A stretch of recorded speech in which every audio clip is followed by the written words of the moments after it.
The family of a man who died in a Georgia jail is filing a lawsuit and calling on the Justice Department to investigate what they say is a troubling pattern of misconduct.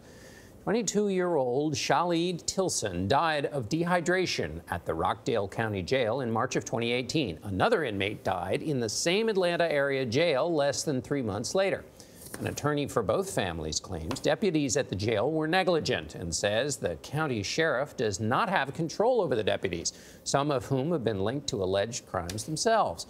DeMarco Morgan spoke to the families suing Rockdale County in interviews you will see first on CBS This Morning. DeMarco, good morning. Good morning. It's a disturbing story on so many levels.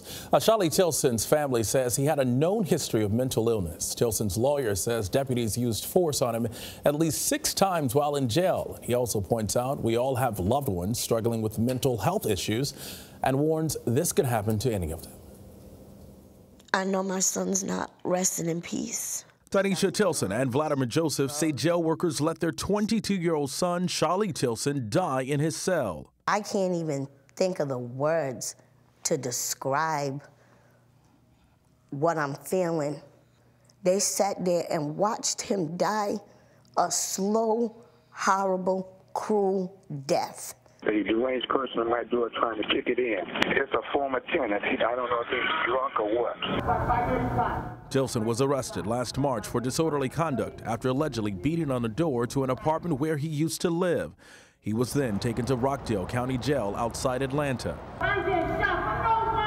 Body camera footage shows Tilson speaking erratically as police restrain him.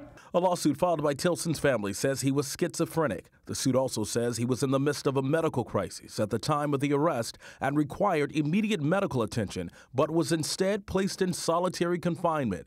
It also alleges deputies neglected their duties, falsified their watch logs, and on the day Tilson died, he pressed the emergency call button in his cell, but it did not work. He was literally crying out for help, and no one listened. Tilson family lawyer, Mawali Davis. The failure of human beings not treating him like a human being. They had video surveillance inside of his cell 24 hours a day. They were required to go in every 15 minutes and check on him because they had placed him into suicide watch. Did that happen? It did not. According to the lawsuit, Tilson died from dehydration less than 2 weeks after his arrest. He had to go at least 2 to 3 days with an inadequate amount of water. 2 to 3 days. There was another woman who died. Jamie Henry. Jamie Henry's family says she was found dead in her cell at Rockdale County Jail less than 3 months after Tilson died. Henry was arrested for violating probation.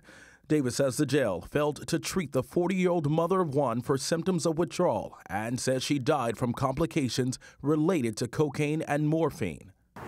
Robert Thompson and Jamie Henry were together for 10 years. She blatantly asked them for help. I mean, I know her better than anybody do.